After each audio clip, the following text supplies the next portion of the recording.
Fala galera, tamo de volta, dessa vez pra gente falar sobre a atual Copa do Mundo. Galera, hoje a gente vai trazer pra vocês tantas nossas impressões do que a gente tá achando dos jogos, da seleção brasileira, como também vamos trazer algumas mudanças que ocorreram nessa Copa do Mundo em comparação com as demais. Assunto maravilhoso porque tá sempre em alta e temos agora, a gente não pode nem, a gente vai ter a fantasia, a maior Copa do Mundo. A maior Copa do Mundo. Incrível, tem que falar. Só de patrocínio tá gerando bilhões e bilhões. Será que deu certo? Vamos lá. Essa Copa do Mundo já começa com uma grande decisão. Uma grande diferença, eu diria. 48 seleções. Galera, nunca na história da Copa teve um número tão grande de seleções. Inclusive, isso foi motivo de polêmica, né? Quando foi anunciado. Exatamente, porque tecnicamente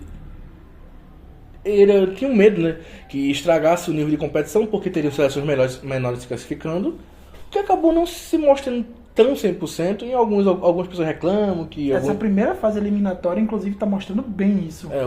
Alguns jogos, mas na verdade mostrou até uma coisa um pouco mais polêmica também, que é o nível de algumas seleções estarem muito abaixo, e a gente tá falando da Itália. Não pôde ir pra Copa. De novo. 3 Copas seguidas que a Itália fica de Vasco. Com 48 seleções. Cara, a Itália caiu pra Bósnia. A Ucrânia... Nos pênaltis. A Ucrânia passou. Não incrível. Foi a Ucrânia que passou? Não. Foi não? Não. Eu tô confundindo com 2022. A Ucrânia não foi não. Galera, eu sei que essa Copa, inclusive, isso que é engraçado.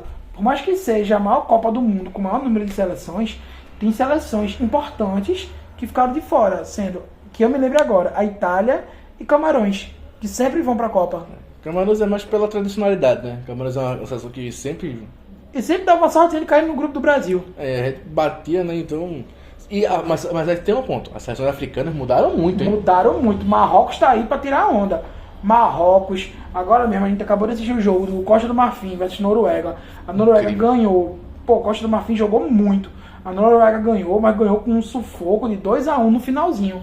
Vale mencionar aqui que essa Copa do Mundo, essa primeira fase eliminatória, que é as 16ª de finais, né? Se a gente pode chamar assim. As 16ª de finais, todos os jogos estão sendo decididos na raça, no finalzinho. Do finalzinho. Esse agora que a gente acabou de assistir foi aos 85 minutos, não foi? Desde o primeiro jogo, que começou sábado, basicamente os jogos estavam sendo decididos literalmente nos acréscimos, gente. Tipo, acabou os 90 minutos e os acréscimos para começar uma prorrogação. Ou nos pênaltis.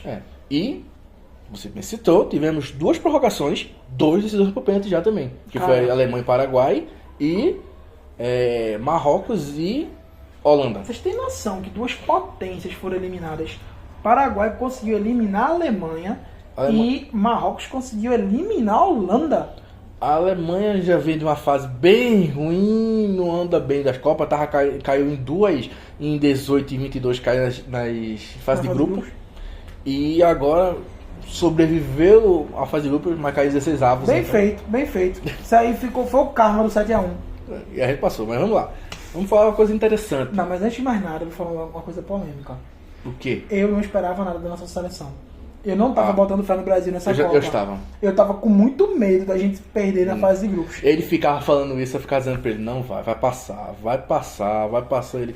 Mas sério, porque assim, temos o Lancelotti, o melhor treinador do mundo, jogando baixo. Lancelotti, Rei Arthur que eu digo. Carleto, a gente diz. E temos uma seleção individualmente muito boa, então não é que tinha tudo pra não dar certo, mas, gente... Aqui é o Brasil, pentacampeão, respeita. Eles não jogavam juntos, foi essa a minha preocupação, tu mesmo falou. Eles não jogavam juntos, eles tiveram muito pouco tempo pra se entrosar. Ele basicamente não teve um time titular, ele tá repetindo o time agora. A sorte é que eles estão conseguindo se entrosar durante o próprio torneio, durante a própria Copa. O Vinícius, ele assumiu um papel de protagonista, incrível, né, gente? Ele cresceu. Não, o Vinícius Júnior tá tirando onda, eu vou ser justo aqui, beleza? O Gabriel Magalhães é o zagueiro incrível, mas eu quero dar um destaque para o BG, o 8, o Bruno Guimarães, porque ele tá jogando de bola. A nossa zaga tá muito fraca, eu acho que a nossa zaga tá muito fraca. O ataque tá bom, mas a zaga tá fraca. Mas é porque o estilo da gente, inclusive, é uma ressalva interessante. O estilo do jogo do Brasil é o estilo do jogo da França. Perde e pressiona. Ofensivo, né? Ofensivo. É todo mundo no ataque. É diferente, por exemplo, de Marrocos e Japão, que jogavam muito contra-ataque. Por que o Japão é uma seleção que deu trabalho? Porque é uma seleção muito fechada, todo mundo tá marcado, então pra furar a defesa é horrível, gente. Isso é culpa do Blue Lock. Isso é culpa do Blue Lock. Faz sentido. Galera, brincadeiras à parte, eu vou dar logo minha opinião pra vocês. Tô arretado porque o Lancelotti não tá... O Lancelotti não, acho que... Lancelotti. Porque o Ancelotti não tá usando muito o Endrick. Acho que o Endrick é um excelente jogador, deveria estar tendo mais espaço. Acho que ele junto com o Vini Júnior vão destruir. E também tô arretado porque levaram o Neymar e não botam o Neymar pra jogar. Por que levou então? Então, Endrick é um jogador... O Lancelotti é uma ressalva. Ele é um treinador muito hierárquico. Então o jogador precisa de hierarquia. O Endrick tá pedindo passagem, realmente. Mas ele tá tentando segurar um pouquinho o garoto quando precisa. Porque o Endrick ele é um excelente jogador, inclusive, de segundo tempo de entrar. No sufoco. Ele muda o ritmo. Ele muda o ritmo do jogo. Então ele é um atacante a mais pra isso. É fora que se você tirar ele, você tem que tirar um atacante. Na lógica, na teoria. Então. Paquetá agora saiu, eu espero que Paquetá, pra quem não sabe, se lesionou. Espero que agora o Endrick assuma, né? Não acho que vai ser, deve ser bem o Danilo Santos, porque é meio campo. O Endrick é atacante. Galera, se eu leio futebol, quem entender que é ele. Eu tô aqui falando, tô com o de volta da minha cabeça e do pouco que eu entendo, beleza? Mas agora, um jogador que por mais que ontem eu critiquei muito e depois eu queimei a língua, foi o Casemiro. O cão babo da Canarinha, o homem de confiança do Ancelotti, viu? Mas vamos ser justos, tá pesado. Tá pesado, tá lento. Muito pesado, pô, tá muito pesado. Não, ontem foi o jogo dos erros, né? Bola na cara do Paquetá, o Casemiro tomou com 2 jogadores. Ontem, nossa, o Japão ontem também teve sorte. Eles jogaram muito bem, mas o que eles tiveram sorte, aquele gol que o Vini quase fez, ia ser o gol da Copa, pô. Ele deixou todo mundo, ele puxou, pô, a zaga todinha do Japão. Se não fosse aquela trave, pô. E aquele gol, e aquele de cabeça? Teve 2 lances de cabeça, um goleiro conseguiu tirar e o outro foi pro pô, pegou no pé do jogador. Exatamente, o gol tá inspirado, gente. Galera, e é por isso que também uma outra ressalva, gente. As seleções asiáticas estão com tudo. E as africanas estão melhorando muito. Olha, 2 surpresas da Copa, a seleção africana e a seleção asiática estão incríveis. Marrocos mesmo, ficou, se eu não me engano, foi 3º lugar, não foi? Na última Copa?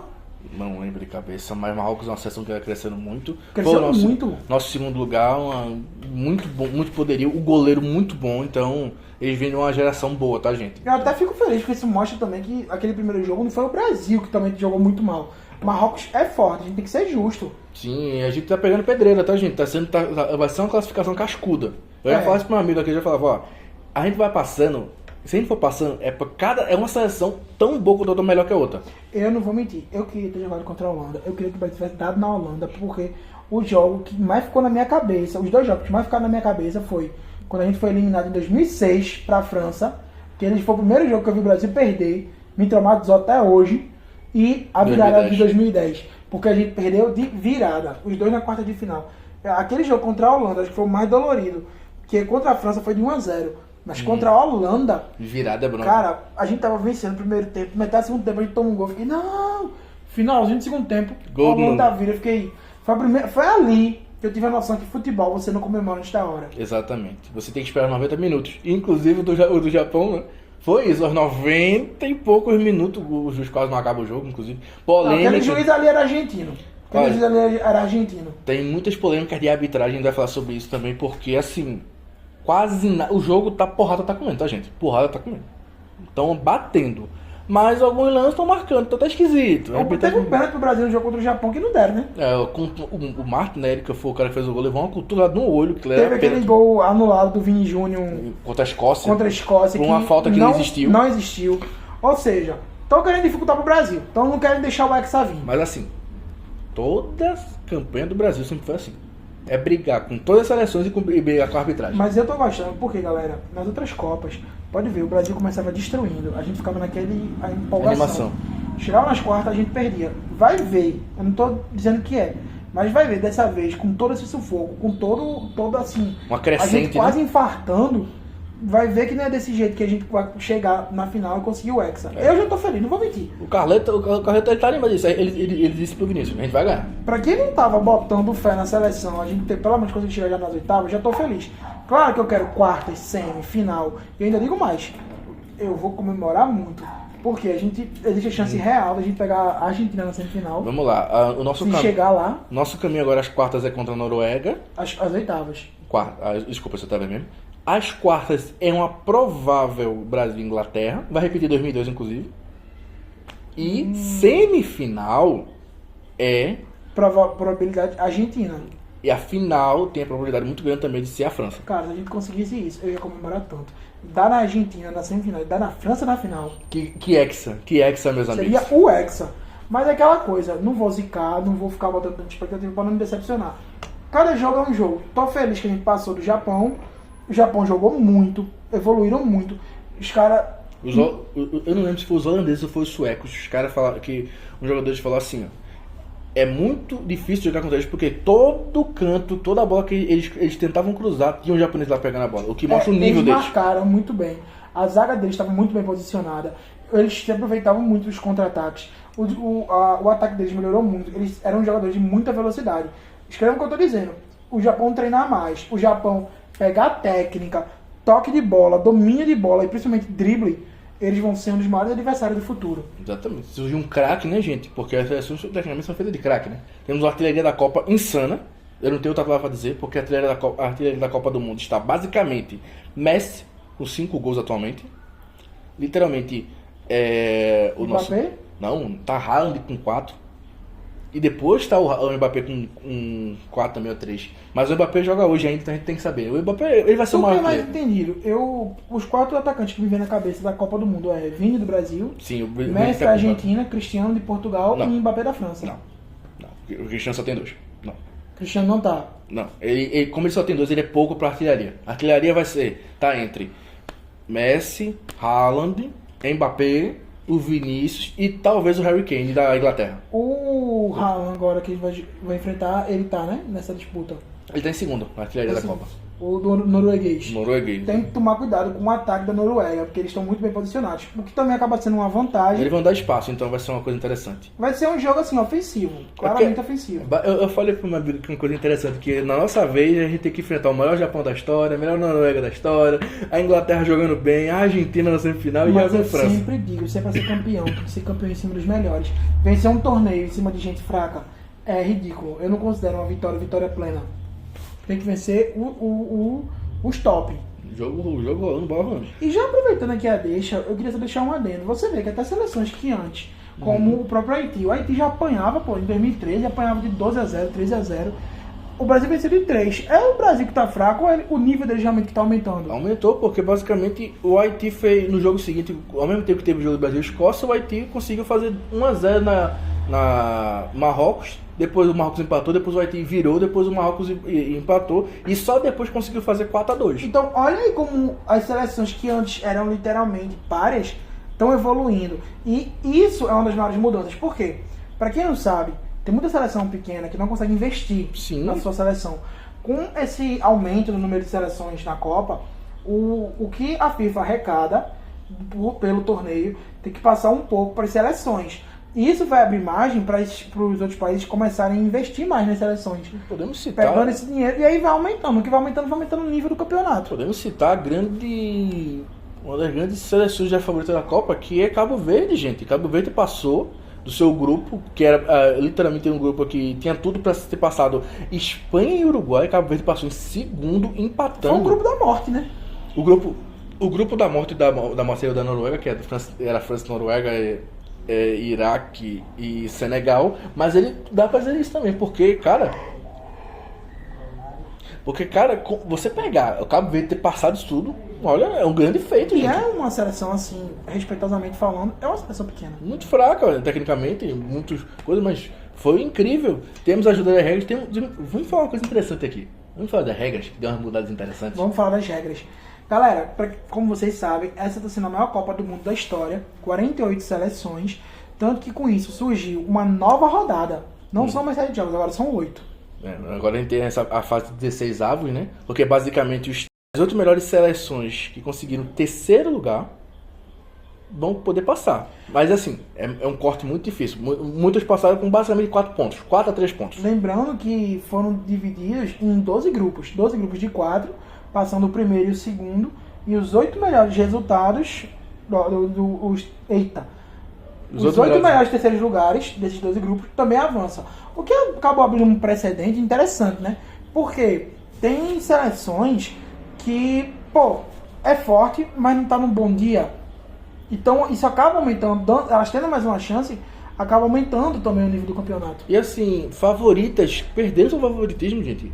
Vamos lembrar que a favorita da Copa, inclusive, era França, Espanha e Portugal. Gente. Não era França, Alemanha e Portugal, não? Não, a Alemanha não era a favorita. Ah. A favorita é essas três. Gente, a Espanha tá tendo muita dificuldade, muitos jogadores lesionados. Agora, estão voltando lesão, alguns lesionados na Copa. E Portugal, rapaz, não sei se vai longe não, gente. Então assim.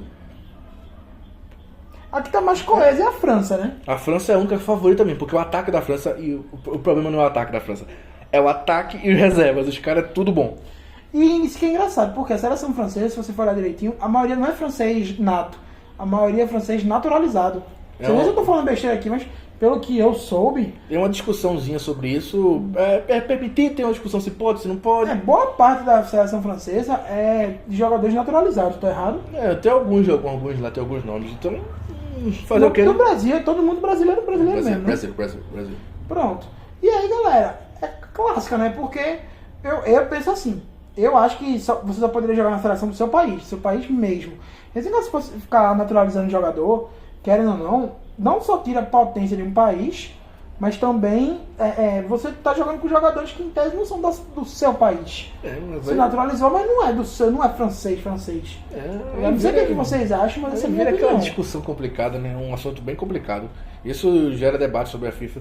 Inclusive, uma outra regra que é interessante ser citada é a regra da mão. Não pode mais você botar, o jogador não pode fazer isso aqui com a mão, nem isso aqui com a camisa, porque ele leva vermelho na hora, é automático. O VAR pode chamar se o juiz não vê, ele tem que ser expulso na hora. A gente já foi citado, a gente já falou do caso do Vinícius Júnior, que ele sofreu racismo na Champions League. Está sendo investigado. Porque a Champions foi um jogo do Benfica, o jogador lá, então é complicado. O jogador acabou pegando suspensão, foi dito como você disse, supostamente porque a suspensão que o jogador pegou foi por ele ter chamado o Vinícius de bicho, uma coisa assim, ou pegou homofobia. Então... Não foi nem pelo lado do racismo, em tese, né, que aconteceu. Mas assim, pra acabar isso, não pode mais fazer isso, porque senão é vermelho imediato. E já teve um jogador que, vou botar o jogo que aconteceu, mas o jogador foi expulso por esse motivo, então é outra regra. Uma outra regra vai ser citada é de laterais, né, e escanteio, né. Que eu me lembre, as maiores regras foram as seguintes. Primeiro, o VAR tá mais incisivo. Bom. Inclusive, se o juiz dá um lance agora, o VAR pode mandar mudar. Inclusive, até um lance que gere gol, o VAR pode pegar. E tanto que a gente tá vendo isso acontecer. Ele checa enquanto tá em jogo, né? O próprio Vini teve um gol anulado contra a Escócia por uma falta que não existiu, mas o VAR disse que existiu, né? Então tudo bem. Fazer o quê, né? E aí... você vê, lances como, por exemplo, antigamente, que o Maradona não conseguia fazer um gol de mão. Aquele gol de mão. Agora acabou. Agora tá sendo 100% monitorado. Uma coisa que, por exemplo, não é uma regra, mas eu não tô gostando dessa Copa, é esse momento de parada técnica pra hidratação. Pós-hidratação. Eu vi até que alguns jogadores também estão se incomodando com isso. Muitas seleções estão expondo não só jogadores, mas os técnicos estão expondo sua insatisfação porque quebra o ritmo de jogo. E temos visto que muitas seleções que depois da pausa voltam melhores para poder conseguir fazer gol e tudo mais. E quer ou não, galera, eu não sei quem aí é atleta, mas quem for atleta, deixa aí nos comentários. Você tá ali no pique, você tá no auge, você para, toma água, o corpo esfria. Cansaço. O time tá num ritmo interessante, então quebra, é complicado. Então, essa é uma polêmica. Tem a de lateral que você não pode passar 5 segundos, né? Essa daí eu não sei, isso é contigo. É que basicamente você não pode. Se você for cobrar um lateral, o jogador, por exemplo, Brasil e Japão. Se o Brasil for cobrar um lateral, que é fora do campo, ele demorar mais 5 segundos, basicamente troca. O que vai cobrar vai ser o japonês, mesma coisa pra escanteio, essas coisas. Então imediato. Imaginei, um cara vai cobrar, demora, vem o outro pra cobrar, demora, aí volta pro Brasil. Ia ser divertido. Já aconteceu nessa Copa, inclusive, também. Quase nada aqui não aconteceu, tá? Então demorou a troca e tudo mais, porque senão atrapalha, né, gente?